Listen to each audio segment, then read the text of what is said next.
Fala, seus lindinhos, apaixonados pelas Sonys, Chablé aqui, tudo beleza? No vídeo de hoje nós vamos fazer um vídeo manual da Sony FX30. Essa câmera que está realmente encantando todos os produtores de audiovisual por trazer especificações maravilhosas em uma câmera compacta com um preço super acessível.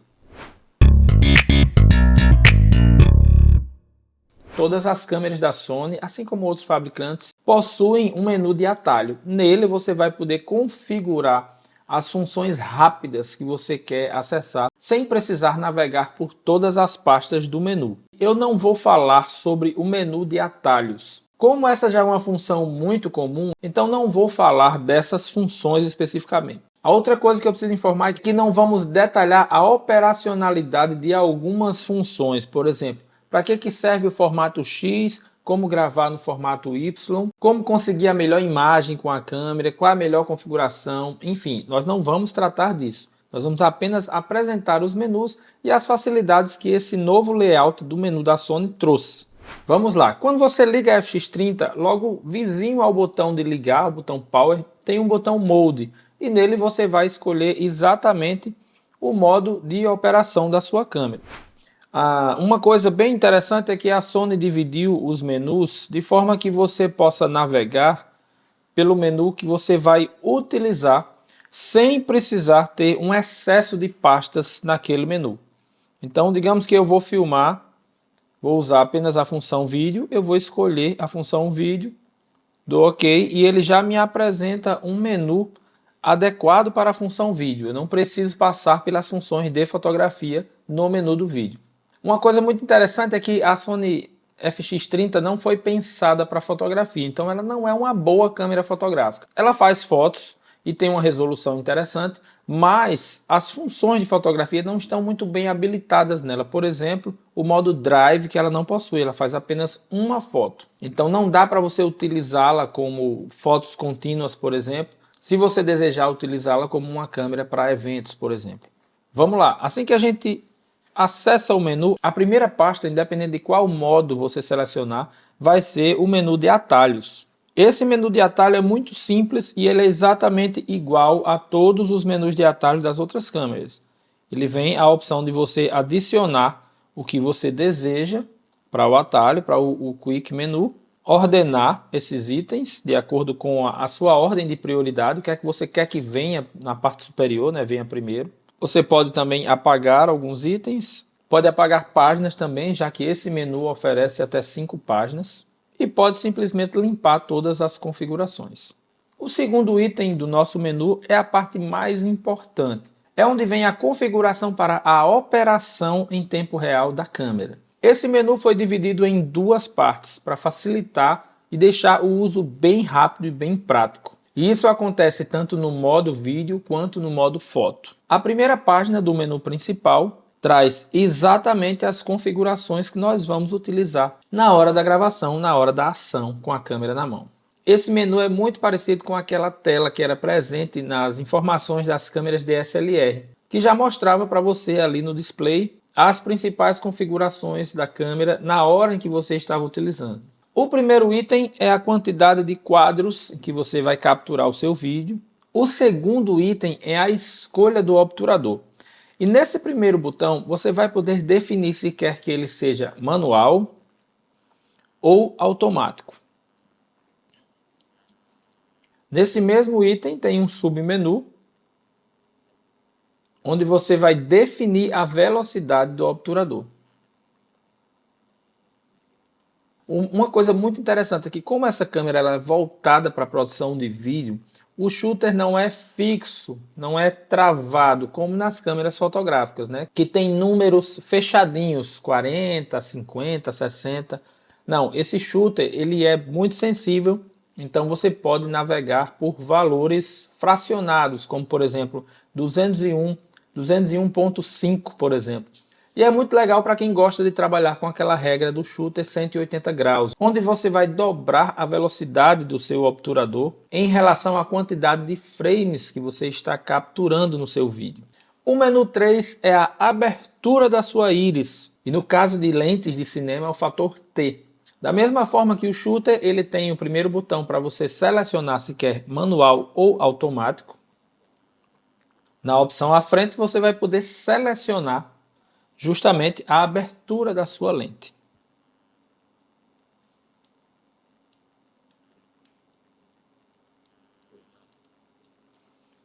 E aí os valores vão depender de lente para lente, não existe um padrão fixo nesse caso. O quarto menu é o ISO, também tem a opção de escolhermos automático e manual. E a escolha do fator de ganho da câmera.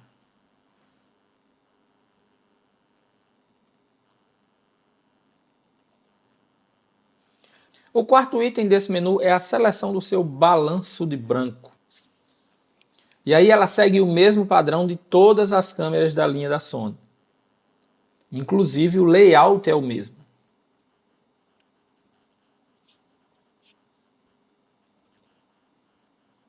No balanço de branco personalizável, você pode selecionar não só a temperatura da cor, como também o ponto de branco, podendo assim alcançar tons de pele mais suave e deixar o pontinho de branco ajustado exatamente para aquele ambiente onde você está trabalhando. Isso não é uma exclusividade da FX30, todas as câmeras da Sony trazem essa possibilidade, então dá para você fazer isso com qualquer modelo de câmeras da Sony. O quinto menu é a escolha do tipo de cor que você vai capturar nos seus vídeos. Aqui você pode escolher tanto os logs disponíveis da Sony, como o S-Log3, por exemplo, ou ainda personalizar o seu próprio modo de cor, inclusive podendo importar LUTs para colocar nessa câmera.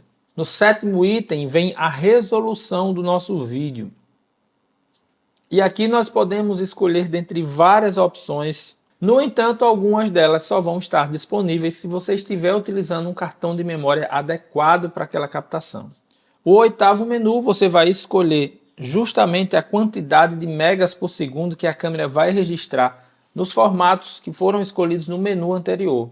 O nono menu é a apresentação do LUT. O LUT que você pode importar para sua câmera para simular a cor final do seu vídeo. O décimo menu é a opção de gravação em proxy. Para quem trabalha com vídeo e utiliza arquivos RAW, por exemplo, normalmente são arquivos que exigem muito processamento. Então a possibilidade de trabalhar com arquivos proxy é muito interessante, porque você pode fazer um arquivo leve, pequeno, fazer toda a sua edição na timeline e no final, na hora de exportar o arquivo final, o seu programa de edição vai linkar aos arquivos de alta resolução para fazer a exportação adequada do seu vídeo. Essa câmera traz a possibilidade de gravar em proxy diretamente nela e você ter uma duplicidade de arquivos, onde ela vai gravar o arquivo em alta resolução e também criar uma pasta onde vai depositar arquivos proxy, já com a resolução reduzida que você pré-definiu no menu. O 11º menu é a opção de ligar a redução de ruídos do microfone interno da câmera. Lembrando que essa opção não vale para microfones externos conectados na FX30. 12ª opção é o nível de entrada de sinal de áudio. E esse nível ele pode ser tanto para o microfone interno da câmera quanto para microfones externos conectados na FX. Saindo da página principal 1, nós temos a página principal 2, onde nós vamos definir algumas funções que são relativas à organização dos arquivos, como por exemplo a escolha do slot de cartão de memória que vai ser utilizado no momento da gravação.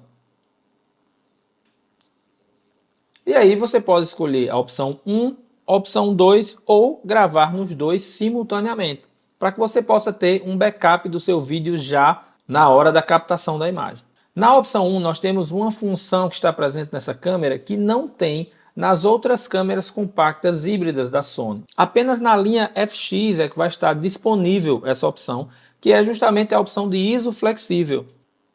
O ISO flexível nada mais é do que a possibilidade da câmera gravar com até 3 ISOs simultaneamente para lhe dar muitas opções na pós-produção e justamente você encontrar um equilíbrio entre uma exposição mais alta, uma exposição mais baixa, tendo um ISO base como ideia para aquela produção. A Sony também colocou uma opção muito interessante que é o Cine EI, que permite que você possa justamente somar esses ISOs, fazendo com que você tenha uma imagem meio que HDR, e entregando uma possibilidade de ajuste ou de recuperação de altas e baixas luzes muito mais precisa. Ainda nesse mesmo menu você pode selecionar o padrão de cores e ele traz as opções que as outras câmeras da Sony também já possuem, sendo o S-Log, o S-Gamut e o Cine. E no final desse menu nós temos a opção de acionar aquele LUT que nós importamos já no menu anterior. No item 4 nós podemos selecionar a pasta onde os nossos vídeos vão ser gravados, alterar o título dessa pasta, escolher se a pasta quer ser apresentada por título, por data ou título mais data. E também tem um modo normal onde a Sony define o nome automaticamente para cada pasta que você selecionar.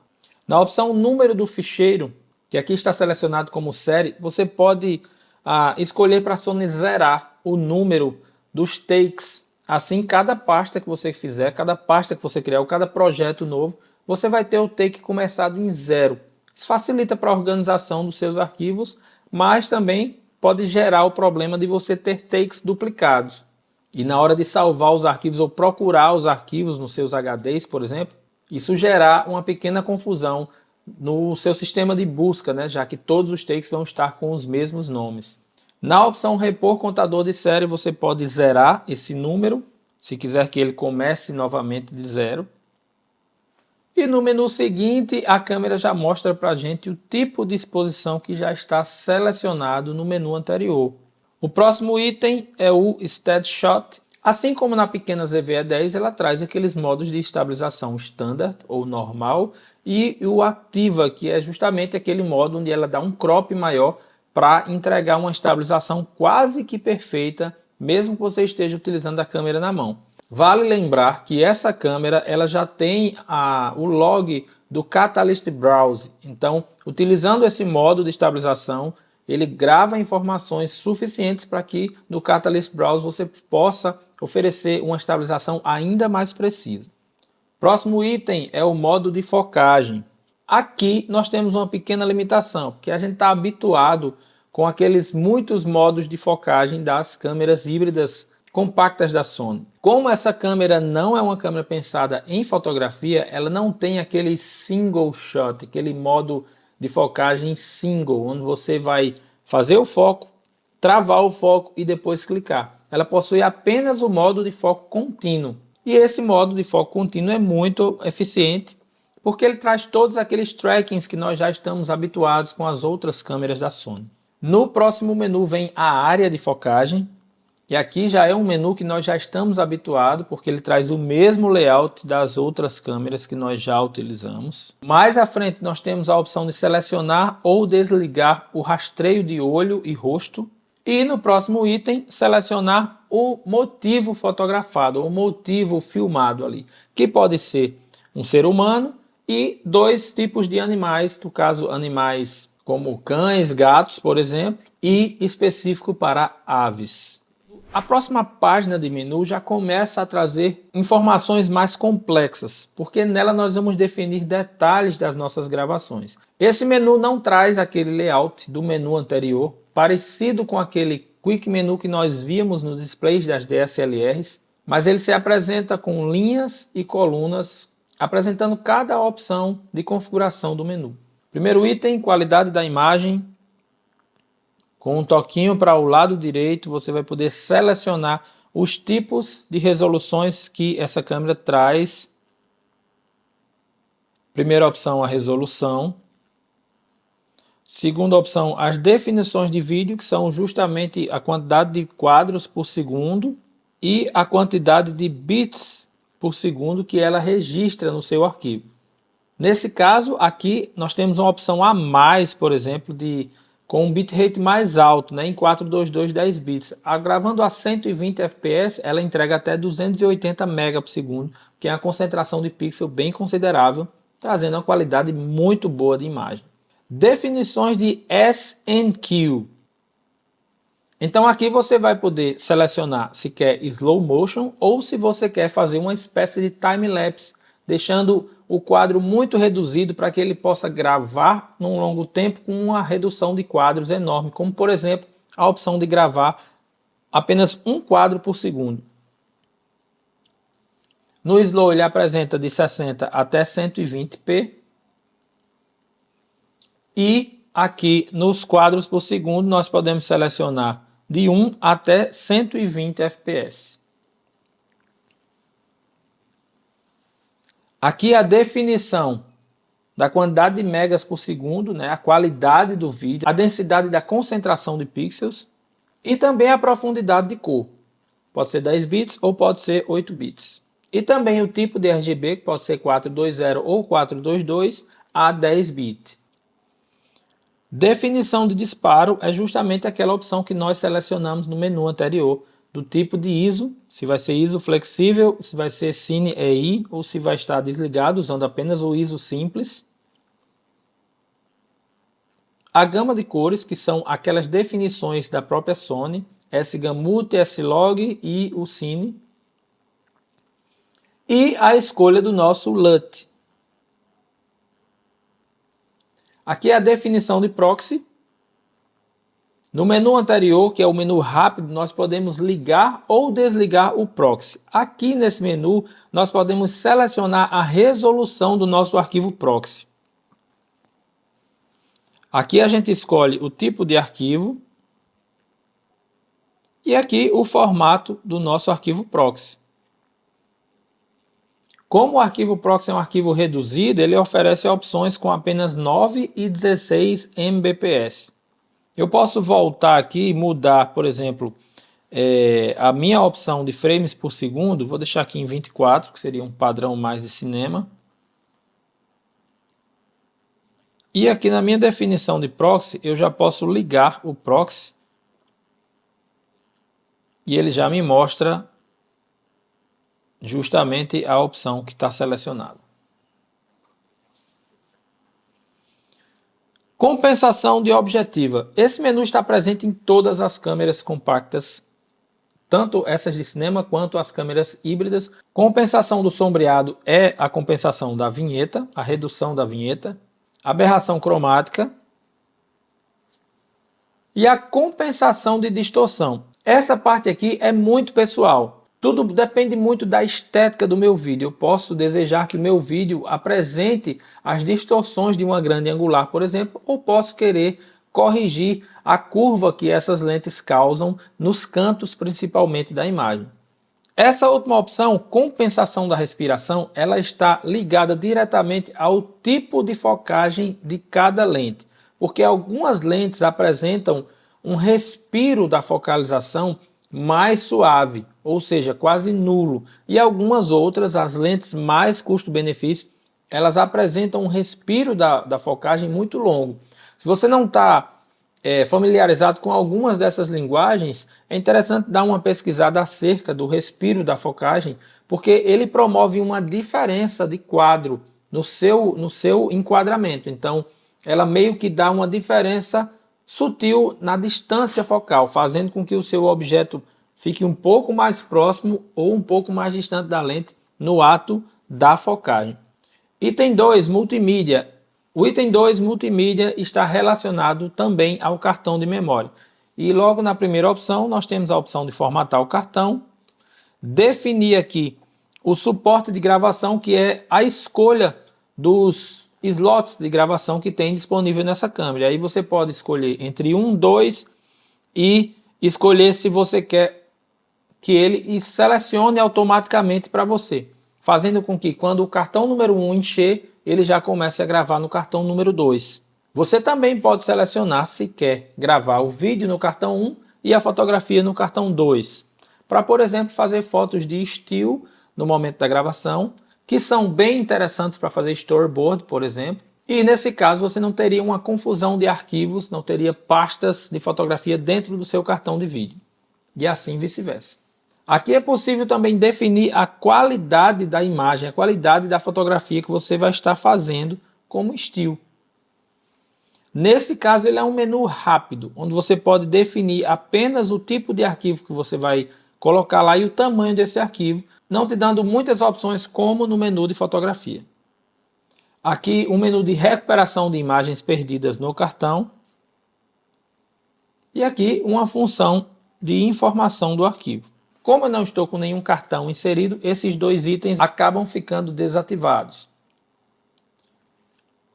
Item 3, o ficheiro é aquela opção de pastas, onde você pode escolher se quer que o menu escreva em série e qual a pasta onde ele vai gravar. E você pode criar pastas também, assim como nós já mostramos no Quick Menu. O quarto é o modo de exposição. Então você pode escolher entre o modo de exposição automática e manual. Aqui o meu modo está flexível, então ele não me dá a possibilidade de alterar. O modo S&Q, como já falamos. Aqui o tipo de exposição. Como eu estou usando um tipo de exposição flexível, ele bloqueia alguns menus. Se eu voltar aqui para o modo semiautomático ou manual, ele já vai disponibilizar aqui o tipo de exposição para mim. E aí eu posso escolher entre totalmente manual ou modos semi-automáticos. Lembrando que no modo manual eu também posso, lá no Quick Menu, acionar algumas funções semi-automáticas, como abertura, ISO e a velocidade também. Aqui nós temos as opções de memória da câmera, onde a gente pode registrar os ajustes que nós fizemos nos menus anteriores, inclusive nos dando a possibilidade de salvar essas definições, essas pré-definições em um cartão de memória.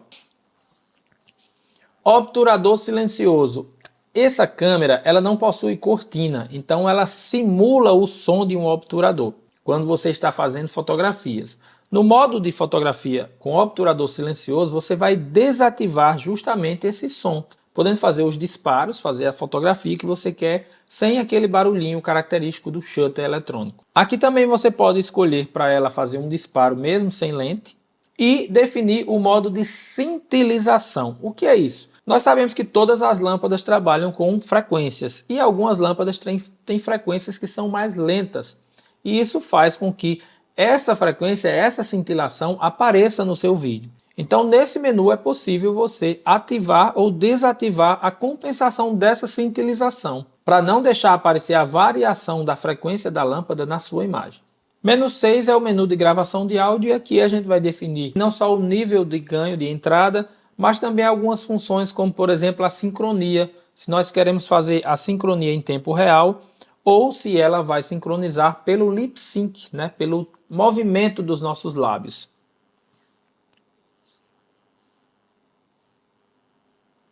Aqui nós temos também a opção da redução de ruído, lembrando que não vale para microfones externos, só para o microfone interno.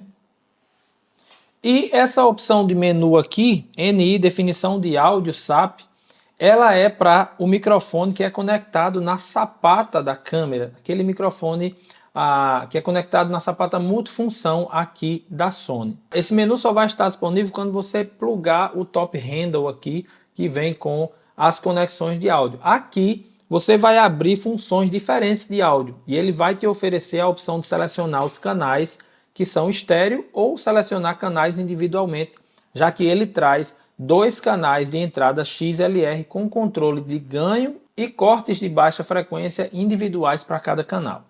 O 7º menu é a seleção do timecode. O timecode é uma codificação que o vídeo tem relacionada ao tempo de gravação com a hora cronológica, fazendo com que você possa sincronizar arquivos de câmeras diferentes a partir do tempo de gravação. Digamos que eu esteja gravando um material com 6 câmeras, um show, por exemplo. Na hora da minha edição, eu posso fazer a sincronia dessas câmeras utilizando o timecode. Como é um menu muito avançado e ele diz respeito a algo muito específico, então eu não vou abordar aspectos de cada opção aqui de codificação de tempo. Mas se você trabalha com esse tipo de sincronia, o menu 7 vai trazer todas as opções de codificação. O menu 8 é o Steady Shot, assim como nós já falamos antes, ele traz as 2 opções, normal e active. O menu 9 é o menu de zoom.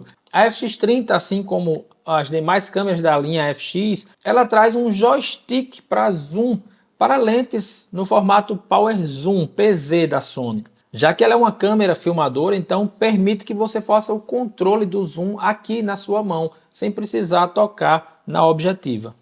Nesse menu você pode selecionar se você quer zoom óptico ou zoom digital. Controlar a velocidade desse joystick para que ele possa ser mais sensitivo ou mais dinâmico. Controlar a velocidade da tecla de atalho do seu REC a partir do menu de zoom. E a velocidade do zoom por controle remoto. A Sony oferece algumas opções de controle da própria fábrica, mas existem alguns controles genéricos de fabricantes terceiros que também funcionam nessas câmeras. Visualização de fotografia. Visualização de fotografia também é um menu que diz respeito ao menu de direção de fotografia. Nesse caso, nós temos a possibilidade de inserir linhas guias no nosso vídeo e também no nosso estilo, na nossa foto. E aqui você tem a opção de ligar linhas guias e escolher o tipo de linha que você quer. Se quer regra de terço, se quer uma grelha quadrada ou se quer uma grelha que apresente linhas quadradas e também linhas diagonais. ênfase do ecrã de gravação, ênfase da tela de gravação. Essa opção ela deixa disponível as linhas horizontais para que você possa entender qual o formato de vídeo está sendo captado ali. Se é 16:9, se é 4:3, 5:7, 21:9 e por aí vai. Visualização do marcador é aquele ponto central que as câmeras trazem, mostrando para você exatamente onde está o centro da câmera. Isso serve para você se orientar tanto horizontalmente quanto verticalmente. E aí ele traz algumas opções. Ele traz a opção do marcador central. Você pode ligar ou desligar. Você pode selecionar o tamanho do marcador central. Você pode incluir aqui as opções de marcação horizontal pelo aspect ratio do seu vídeo. Você pode também adicionar linhas de zona segura para mostrar no seu vídeo a área que você quer captar e deixar a margem de segurança fora do seu vídeo também selecionada. E aqui um guia de enquadramento, que ele vai te ajudar localizando exatamente os pontos onde você quer enquadrar a sua imagem. E aí ele inclui tudo, a regra do terço, as linhas horizontais, o ponto central, enfim. O próximo menu é o menu de exposição e ele serve para você definir algumas coisas nas configurações de exposição da sua câmera. No primeiro item, exposição, você tem justamente a escolha do obturador, se quer que ela tenha aquele obturador lento, né, simulando a cortina, o movimento da cortina. O tipo de ISO e aqui o limite do ISO automático. Isso aqui é muito interessante porque ela vai de ISO 50 até ISO 102.400. E aqui entra um ponto muito interessante, porque na hora que você vai utilizar um ISO automático, a câmera vai escolher para você qual tipo de ISO, independente se ele vai danificar, se ele vai degradar a sua imagem ou não. Então cabe a você selecionar adequadamente o tipo de ISO que você quer na hora dela fazer o ISO automático. Essa opção ISO base, ela só está disponível quando você seleciona aquele modo flexível de exposição, onde ela vai selecionar 3 tipos de ISO para lhe dar uma mesclagem na hora de captar a sua imagem. Assim como as opções logo abaixo, né, que é o Cine EI, onde ele faz a troca de ISO automaticamente para você, analisando o ambiente onde você está filmando, se vai estar super exposto, se vai estar subexposto. E aqui o índice de exposição, que é a distância entre superexposição, média exposição e baixa exposição que ele vai fazer para você. Esse modo Decon Auto MA, ele traz para você a opção de você selecionar as opções de modo automático que você quer na sua câmera. Então aqui você pode escolher se você quer fazer abertura, velocidade ou ISO automático. Lembrando que ela está desativada porque depende dessas opções anteriores aqui. Quando eu tenho o modo flexível ativado, essas opções elas ficam ativas para que eu possa dizer para a câmera o que eu quero que a câmera ajuste na hora de encontrar um problema de superexposição ou de baixa exposição, para que ele possa me dar uma exposição adequada naquele instante. 2. Compensação de exposição. Nas câmeras híbridas que a gente é acostumado a utilizar, elas têm uma rodinha de compensação de exposição e você pode ajustar ali até mais 5 ou até menos 5 pontos de exposição para que a câmera possa compensar automaticamente para você. Aqui você precisa fazer isso através do menu. Essa primeira exposição só fica disponível com ISO automático, então ela não está disponível. Aqui os passos de exposição são os pontos, até quantos pontos de exposição você diz que a câmera pode ajustar, se seja mais 3, mais 5 ou menos 3, mais 5. E aqui ele dá até 0.5 de EV. Aqui tem um menu interessante que ele entrega para o seu usuário uma espécie de exposição automática. Na hora que você clica e você pede para que ele possa ajustar a sua câmera de acordo com o ambiente. E aí quando você dá OK, a câmera já faz o ajuste total ali para o ambiente. Lembrando que ela faz tudo isso de forma automática. Depois, se você quiser, você precisa colocar no modo manual e fazer os microajustes para aqueles ambientes. Medição. O modo de medição, ele define justamente o ponto ou os pontos que você quer que o fotômetro interno da câmera analise para te mostrar como está exposta a sua imagem. Por definição, a câmera vem selecionada no standard, que é o ponto central, mas você pode escolher um centro mais largo ou o modo multi, onde ela vai fazer múltiplas análises de vários pontos da sua imagem para te entregar uma exposição ou uma sugestão de exposição mais adequada. Nessa opção, ela traz a possibilidade de você selecionar o ponto de análise de luz através do rosto do seu motivo fotografado ou do seu personagem no seu vídeo. E aqui, ponto medidor de luz, ela faz um link com o ponto já selecionado ou ela pode simplesmente deixar já o ponto central como padrão para análise da exposição. Menu de equilíbrio de branco, nós já falamos acerca dele, ele traz exatamente as mesmas opções que nós já vimos no menu anterior. Cor e tom. Aqui é onde a gente vai selecionar o tipo de cor que nós queremos, o tipo de gama que nós queremos para a nossa cor e também a inserção dos nossos LUTs. As opções estão desativadas aqui porque elas dependem de alguns modos, como por exemplo a desativação do modo de exposição flexível. Mas aqui na opção Gerir LUT é onde a gente pode importar os LUTs que nós criamos para as nossas imagens. Menu 6 é a apresentação de zebra. Zebras são aquelas linhas que aparecem quando nós temos uma imagem super exposta e servem para nos guiar, principalmente quando a gente está filmando em ambientes muito iluminados, como praias ou, sei lá, montes com neve, enfim. Já que a dificuldade de enxergar no menu se a exposição está adequada, ela fica maior. E aqui eu posso selecionar a zebra e também o nível de zebra, que pode me dar até 70, 80, 90 e 100 linhas. O próximo menu é o menu do modo de focagem e ele não traz muita coisa diferente do que nós já falamos na parte anterior. No entanto, aqui a gente pode selecionar a velocidade do nosso autofoco, podendo deixar essa passagem de foco mais precisa ou mais suave. Aqui eu escolho o tipo de transição, a velocidade da minha transição. Se eu quero que o meu foco ele seja mais reativo, ou seja, ele seja muito rápido, eu encontrei o objeto selecionado, então ele já muda rapidamente, ou se eu quero que ele faça passagens mais suaves, me dando aquela passagem de foco, simulando aquele foco manual que a gente faz com follow focus, ou mesmo utilizando a mão no anel diretamente na lente. Aqui se eu quero ligar o auxiliar de foco, que ele vai me ajudar mostrando uma barrinha aqui, dizendo qual a distância que eu estou do meu objeto até a distância da minha lente. A área de focagem ela é muito parecida com o que a gente já está habituado com as nossas câmeras híbridas compactas. Nesse menu limite de área de focagem eu posso definir o que eu quero que apareça lá no menu de área de focagem. Eu posso desativar ou ativar alguns desses menus para que na hora que eu vá escolher a minha área de focagem eu tenha um menu mais curto e fique mais rápido, mais prático. A cor do modo de focagem, eu posso escolher se eu quero branco ou vermelho, ele vai colocar uma areazinha aqui ao redor do meu ponto focalizado e pode ser branca ou vermelha.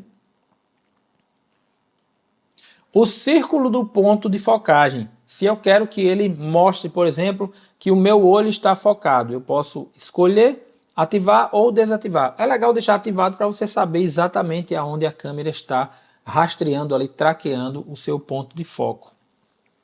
Aqui é a quantidade do deslocamento da moldura do modo AF e eu posso escolher para ele ser uma área grande ou uma área normal, que é justamente de acordo com o rosto que está selecionado na cena. Autofoco de rostos e olhos. Aqui eu vou definir se eu quero que o rosto seja uma prioridade no meu autofoco, o rosto e o olho. E no caso a câmera vai fazer uma seleção inteligente. Se ela está enxergando os olhos das pessoas, ela vai priorizar a focagem no olho. Se acontecer algum momento de algum movimento, o olho desaparecer da frente da objetiva, ela vai buscar o rosto, independente se o rosto está de perfil, de 3/4, ela vai identificar o formato da cabeça e vai focalizar ali. Aqui eu escolho se eu quero um olho de ser humano ou olho de animal, podendo escolher entre gatos, cachorros e aves. Nesse menu eu posso selecionar se eu quero que essas opções estejam ativas no meu menu na hora de selecionar o tipo do motivo fotográfico, assim como eu fiz também na área de focagem. Se eu vou selecionar o olho direito ou esquerdo, ou se eu deixo a câmera reconhecer isso automaticamente. Aqui, se eu quero que essas opções estejam ativas no modo de vídeo. E prioridade de caras é onde eu posso registrar, por exemplo, algum apresentador ou algum ator que trabalhe comigo constantemente. Digamos que eu esteja filmando os noivos em um casamento. Eu posso registrar o rosto da minha noiva, por exemplo, ali. E na hora da ação, no momento onde ela estiver no meio dos convidados ou com os padrinhos, a câmera vai identificar o rosto daquela pessoa e vai priorizar o foco naquele rosto. Assistente de focagem. Essa câmera traz uma coisa muito interessante, que é o mapa de focagem. No mapa de focagem ela vai definir uma área de foco e vai deixar essa área com a cor normal da exposição e vai inserir uma cor nas áreas que estão desfocadas, fazendo com que eu possa identificar rapidamente a minha área que está em foco. Ampliador de focagem. Esse aqui é uma coisa que já é bem comum nessas câmeras também, que é o Focus Magnified, que a gente está tão acostumado a fazer, que é dar o zoom na área que a gente quer focar para facilitar o foco, principalmente o foco manual. Aqui o tempo em que a ampliação desse foco vai permanecer, então posso escolher um tempo para ele ampliar e depois voltar a reduzir automaticamente, ou eu posso deixar sem limite para ele ficar ampliado o tempo que eu precisar até que eu desative essa opção. E aqui a quantidade ou o tamanho do zoom que eu vou dar naquela área que eu preciso de precisão no foco. Apresentação da saliência, o que é isso? Picking de foco. Nós temos isso desde já dos modelos 6000, dos primeiros modelos 6000 da Sony, onde ela mostra uma área com pequenos pontinhos de uma cor específica, mostrando a área que está realmente em foco. E aqui a gente pode ligar ou desligar, escolher o nível do brilho desse picking, se a gente quer que ele seja muito brilhante ou menos brilhante ou mais discreto, e também a cor desse picking. O próximo menu é o menu de reprodução. E aqui é um menu muito parecido com o que nós temos em todas as outras câmeras. Porque ele vai definir se eu quero reproduzir em pastas, ele vai definir se eu quero girar a minha imagem, ou se quero assistir a imagem no modo convencional. Ele me dá opções de ampliação da imagem durante a reprodução. E uma coisa muito interessante aqui, que é o menu de seleção de nota. O que é isso? Eu posso incluir marcações nos meus vídeos, aqui nos meus takes de vídeo, e ele me dá a opção de colocar algumas estrelas, ó. Ele vai de 1 até 5 estrelas, para que eu possa, por exemplo, assistindo aqui com o meu diretor os takes de vídeo e definindo o que vai ser prioridade na hora da edição, ou o que pode ser utilizado e o que pode ser já diretamente descartado. Então eu posso classificar os meus takes de vídeo já com algumas marcações para na hora da importação facilitar a minha vida, eu importar somente os takes válidos. Aqui a opção apagar, não tem muito o que dizer, eu posso selecionar os ficheiros, né? Selecionar as pastas ou selecionar os takes e já apagar diretamente aqui.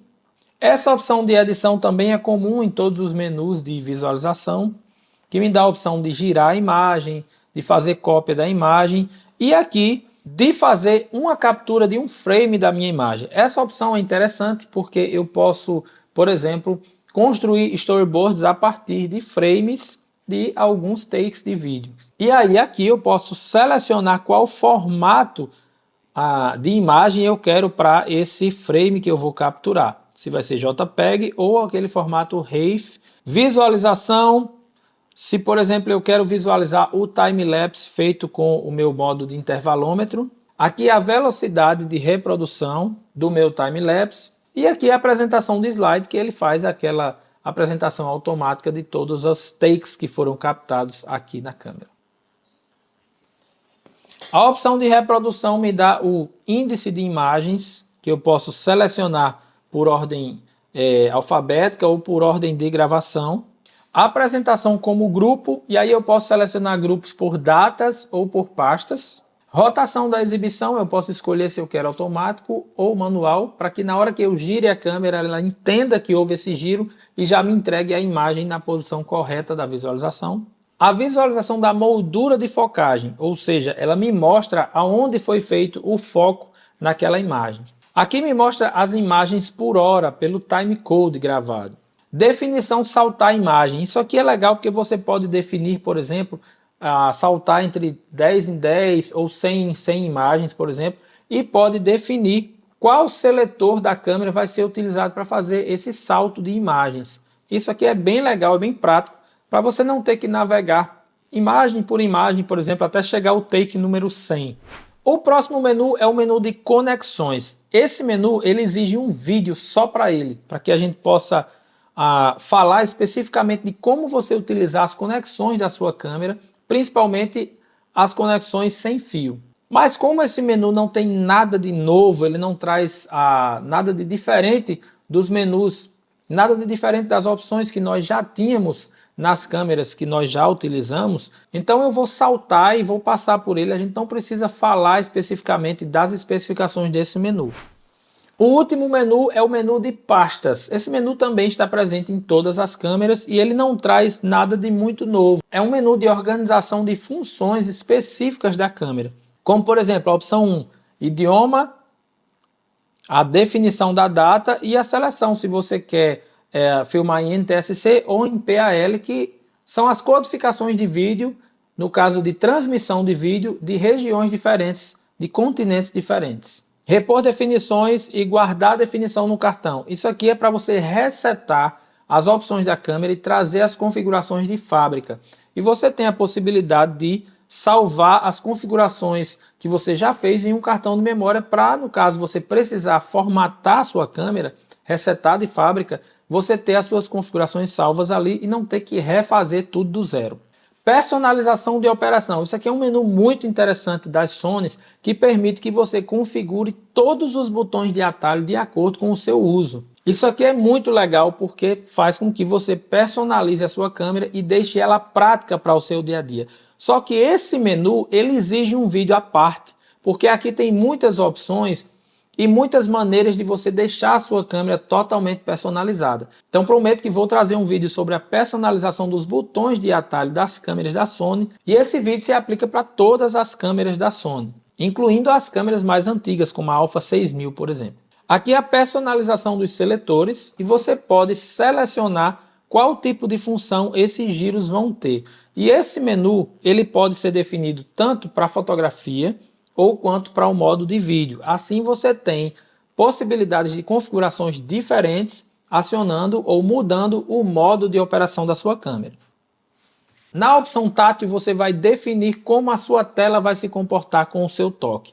Se quer que ela funcione com os menus ou se quer que ela funcione no modo antigo apenas ativando os pontos de foco e o tracking de foco. Essa opção dá a opção de você deslizar a tela para cima e o menu rápido aparecer ali, para que você possa acionar as configurações rápidas da sua câmera.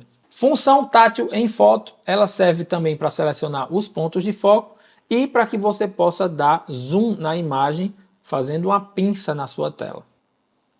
Monitor. As configurações de monitor, você vai poder selecionar o brilho do monitor, se quer manual ou automática. A qualidade da exibição do seu monitor, se quer alta ou normal. E a direção do monitor, se você quer girar ou se você quer manter o monitor na horizontal. Essa opção é bem legal porque você pode girar o seu monitor 180 graus. Então, por exemplo, se você tiver que filmar com a sua câmera de cabeça para baixo, dá para você girar o monitor e ele te mostra o menu da forma normal ali, sem você ter que interpretar os números, né, de ponta cabeça. As opções de visualização, se você quer que apareça os números de timecode, se você quer visualizar a gama de cores, aqui se você quer visualizar o tipo de log que você está utilizando,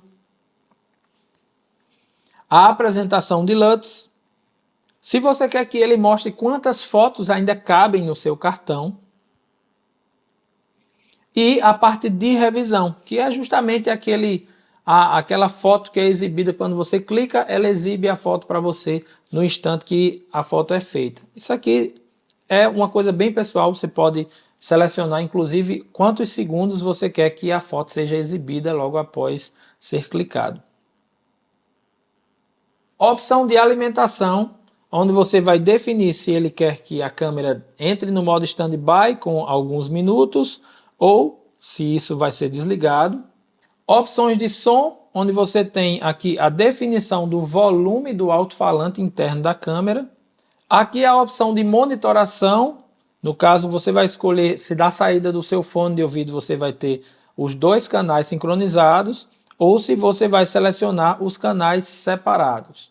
Sinais de áudio é onde você vai definir se você quer que a câmera faça aquele barulhinho avisando que o modo de gravação está selecionado. E também os cliques no menu. Cada menu que você seleciona, ele tem um sinalzinho sonoro indicando que você fez a seleção daquele menu.